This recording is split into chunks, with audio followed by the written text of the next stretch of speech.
No niin, sitten taas lisää uuden vuoden lupauksia. Ehdottomasti pitää ruveta säästämään rahaa, että sitten voisi jotain mukavaa tehdä myöhemmin.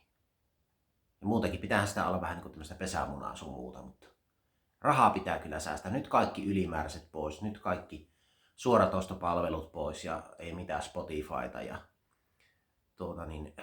turhat lehtitilaukset pois ja ei saa ostaa mitään ylimääräistä. Ruoatkin pitää olla sitä edullisimmasta päästä, että saa. Tietenkin terveellistä pitää olla. Mutta edullisimmasta päästä ruuat ja niin poispäin. Niin. Mutta kun ne on kivoja ne suoratostopalvelut. Sinne tulee niin hyviä elokuvia aina. En mä niistä haluaisi luopua. Spotifyssa tulee melkein joka päivä jotain uutta hyvää musiikkia löydettyä, jos sinne ei nyt ilmestykään koko ajan. Sekin on vähän hankala. Mut sitten välillä tekisi mieli hemmotella jotain vähän parempaa syömistäkin, ettei aina niitä halpisversioita ekstraa ja mitä niitä nyt onkaan.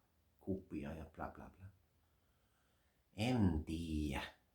Vähän hankalan tuokin, kun pitäisi kaikesta kivasta luopua sitten.